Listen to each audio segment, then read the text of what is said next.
Business जो कभी मेरी पहचान थी आज सिर्फ यादें बन के रह गई है।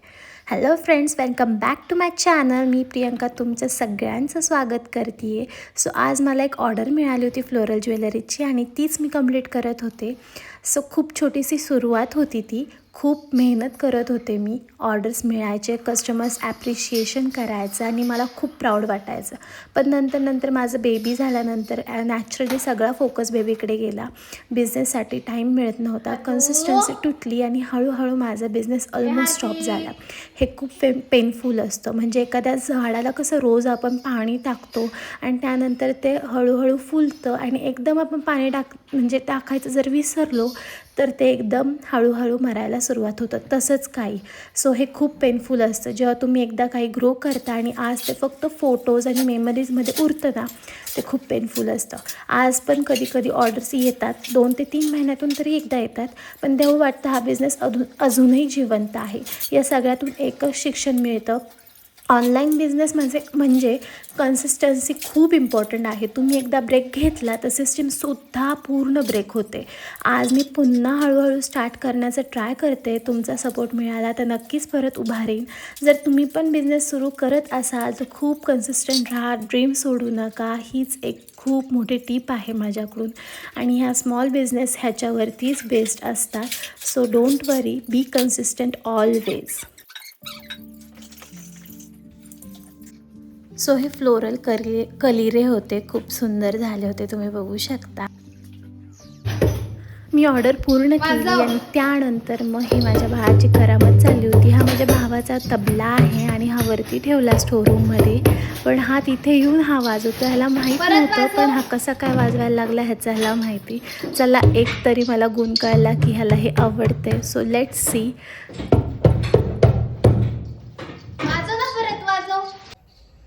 हॅलो एव्हरीवन, मी प्रियंका तुमचं सगळ्यांचं माझ्या व्लॉगमध्ये स्वागत करते आहे. सो आज मस्तपैकी इव्हनिंग झाली आहे. सकाळपासून मी काम केलं, जे तुम्ही बघितलंच असेल मी काय काम केलं. त्यानंतर मग आता मी जरा बाहेर बसले तर म्हटलं चला तुम्हाला आमच्या गार्डनचं थोडेसे व्ह्यू द्यावेत. कोणती झाडं आहेत गार्डनमध्ये, सो बघूयात कुठली आहेत. मी मागे पण दिला होता, पण तो खूप जुना व्हिडिओ आहे, म्हणून म्हटलं चला परत एकदा आपण दाखवूयात की माझ्या आईच्या बागेमध्ये कुठली झाडं आणि कशी लावलेली आहेत.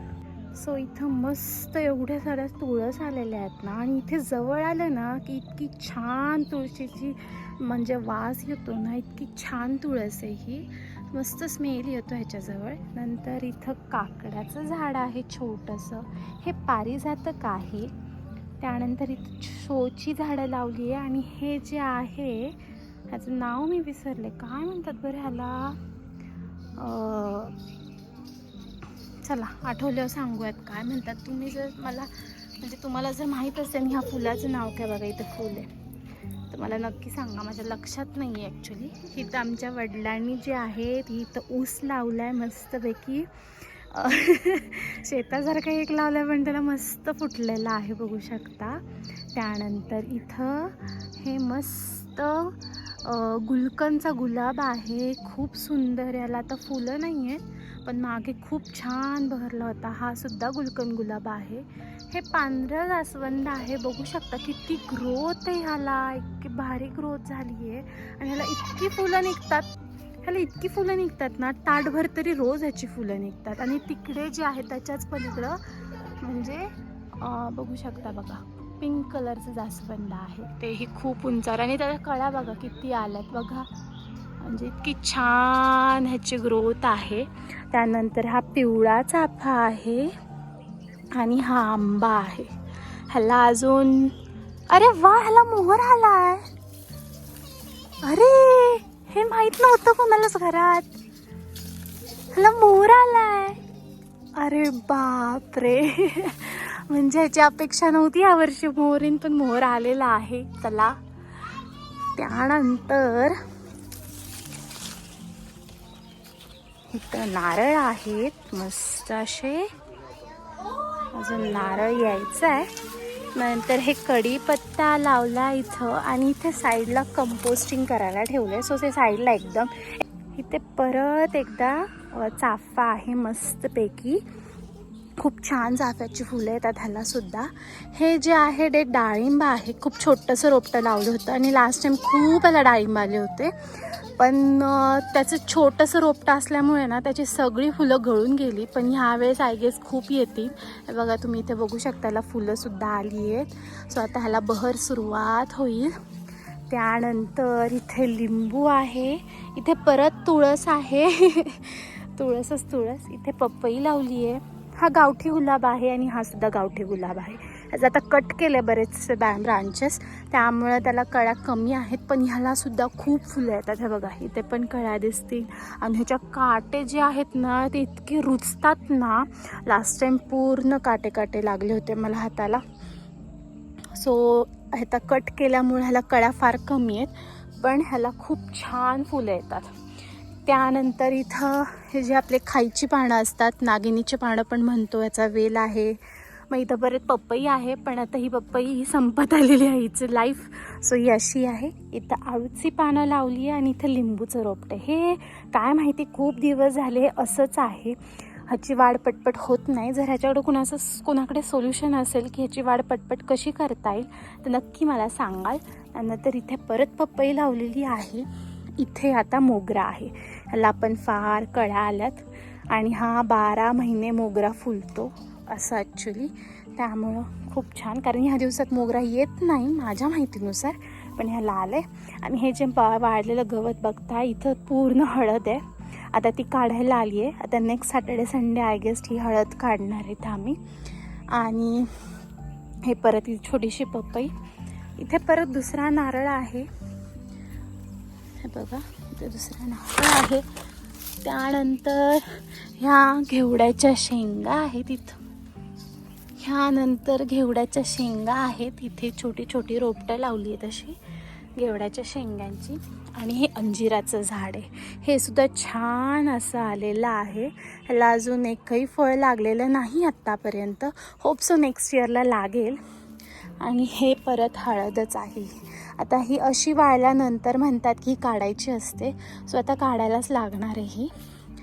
आणि त्यानंतर इथेही गुलाब लावलं आहे. आणि इथे टोमॅटो आहेत. इथे कांदे लावलेत. इथे कांदे लावलेत आणि टोमॅटो बघा कसे लगडले त्याला. हे बघा खूप त्याच्या वेटनुसार ते खाली पडलेत. आणि हा रेड कलरचा टोमॅटो मला भेटलेला आहे. ह्याचे असे फ्रेश टोमॅटो तुम्ही कधी खाल्लेत का? म्हणजे मी तर फार आवडीने खाते, मला खूप आवडतात असं फ्रेश. आणि टेस्ट पण त्याची खूप आहे. बघा इथे पण टोमॅटो किती आहे हे बघा. त्यानंतर इथे छोटी छोटी रोपटं आहेत टोमॅटोची परत आलेली. आणि इथे बघू शकता छोटी छोटी रोपटं झाली आहेत. इथे पण टोमॅटो आलं असं पूर्णपणे. आणि ह्याला हे जे आहे हे पेरूचं झाड आहे. लास्ट टाईम इतके पेरू आलेत ना, ह्याला खूप पेरू खाल्लेत आम्ही सुद्धा. आणि हे जे आहेत ना तुम्ही बघू शकता, ती फुलं जी आहेत ना ती पेरूचीच आहे. एका फांदीला एवढी फुलं आली आहेत, तुम्ही गेस करा. खूप हार्दू खूप फुलं येतात ह्याला आणि खूप पेरू येतात. हे बघा बघू शकता फुलं. आणि त्यानंतर इथे लास्ट आहे वांग्यांचं झाड. ॲक्च्युली ह्याला रोग पडला आहे, अशी पिवळी वांगी होतात छोटी झाले की, का माहीत नाही, पण बघूयात आता ह्याला काहीतरी, नाहीतर हे काढून टाकायला लागणार आहे. खूप मोठं झालं आहे, एकच पेरूचं झाड आहे. आणि हे असं काही इथे अशी लसूण लावलेत आमच्या पप्पांनी. हो, कशी वाटली तुम्हाला ही परसबाग नक्की मला सांगाल कमेंटमध्ये. किती छान वाटतं ना हे असे झाडं. मला झाडं फार आवडतात, त्यामुळं हे गार्डनिंग म्हणजे माझं फेवरेट टॉपिक आहे. मी किती वेळ पण किती तास पण बोलू शकते. चला तर मग आता बघूयात नेक्स्ट काम. उद्या निघायचं आहे, ऑफिस आहे उद्या, आणि ऑफिस करून उद्या गावाला पण निघायचं आहे. सो त्याचीसुद्धा इथून तयारी करायची आहे आणि तिकडे जाऊन पण तयारी करायची आहे.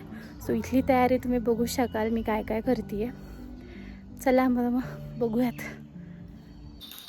आमच्या गावाला यात्रा आहे म्हणून थोडीशी एक्साइटमेंट आहे. कपडे, बेबीचं सामान आणि थोडेसे घरचे इसेन्शियल सगळे एक एक करून बॅगमध्ये भरायचे होते. त्यासाठी मी इथं हार्दिकची जी काही पसारा होता तो मी पहिला आवरायला घेतला, कारण जेणेकरून ते आवरल्याशिवाय पण आपण आपल्या गोष्टी आवरू शकत नाही. त्यामुळे सगळी खेळणी भरून घेतली.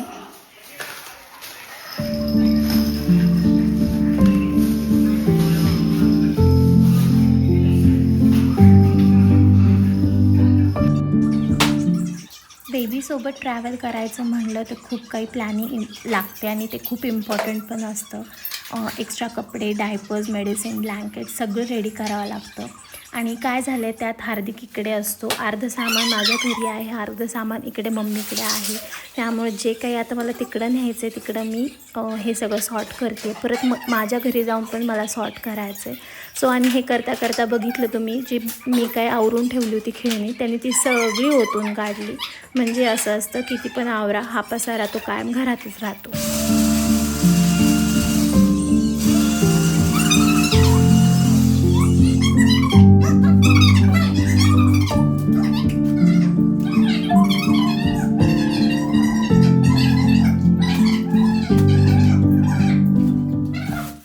आता पॅकिंग कंप्लीट करून लवकरच आता निघायचे प्लॅन आहेत, म्हणजे उद्याच निघणार आहे. तुम्ही पण कमेंटमध्ये सांगा तुम्हाला गावची यात्रा आवडते का? मला तर आवडते आणि मज्जाही येते.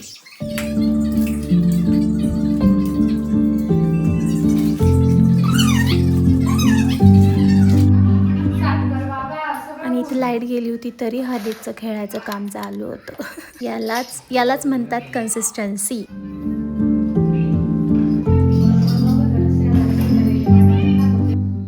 आवरता मला बॅगेमध्ये मस्त आहे ना क्लीनअपचे जे पाउचेस होते ते मला भेटले.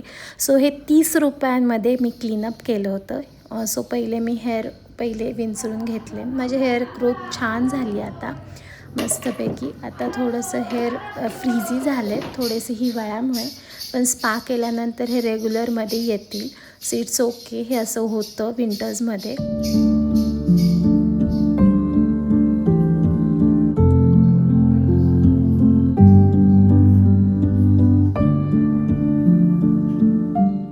जसं मी म्हटलं 30 रुपीजमध्ये क्लीनअप. सो तसंच आहे. इथं मी 3 पाउचेस आणले होते 10 रुपीजचे. हे पहिलं स्क्रब आणलेलं आहे एव्हरयूजचं, त्यानंतर पील ऑफ मास्क आणलेलं आहे आणि फेस पॅक आणलेला आहे. सो हे बेटर खूप छान असतं. हे तुम्ही मंथली एकदा करू शकता. खूप स्किन आहे ना जी सॉफ्ट होते, डेड स्किन निघून जाते आणि इवन तुमचे जे काय म्हणतात पोर्स जे असतात ते सुद्धा ओपन होतात. ब्लॅक हेड्स, व्हाईट हेड्सचं प्रमाण पण कमी होतं. सो हे तुम्ही मंथली एकदा केलंच पाहिजे, जेणेकरून तुमची सगळी डेड स्किन निघून जाईल. आणि इवन तुमचे फेशियल हेअर असतात ते पील ऑफ मास्कने सुद्धा निघून जातात. सो मस्ट ट्राय आहेत. हे खूप इझी आहे, काही अवघड नाही आहे ह्याच्यामध्ये. एक पॅक ओपन करून जस्ट तुम्हाला ॲप्लाय करायचं आहे. स्क्रब तुम्हाला माहिती आहे कसं करायचं. पील ऑफ मास्कला फक्त मास्क लावायचा आणि नंतर तो आपोआप पील ऑफ होतो. आणि मग फेस पॅक तो तर काय पाण्यानेच धुवायचा. सो खूप सिम्पल आहे. नक्की ट्राय करा, नक्की तुम्हाला आवडेल. आणि 30 रुपीजमध्ये खूप इझी आहे. अँड लास्टला at the end of the day मी सगळे कपडे जे काय आहेत ते आवरायला घेतलेले आहेत. आणि खूप पसारा आहे इथे कपड्यांचा, कारण हार्दिकने हे मगाशी सगळे विस्कटले होते. आता तेच आवडते आणि हे सगळे घड्या घालून व्यवस्थित ठेवले आणि मम्मीशी पण गप्पा मारायचं चालू होतं. चला तर मग या स्वीट नोटवरती मी माझा व्लॉग एंड करते. तुम्हाला आजचा व्लॉग कसा वाटला नक्की मला कमेंट सेक्शनमध्ये सांगा. प्लीज लाईक करा. एक लाईक खूप इम्पॉर्टंट आहे. लाईक नक्की करा. चॅनलवरती नवीन असाल तर सबस्क्राईब करा. चला तर मी भेटूया आपण अशा न्यू व्लॉगमध्ये. Till then bye.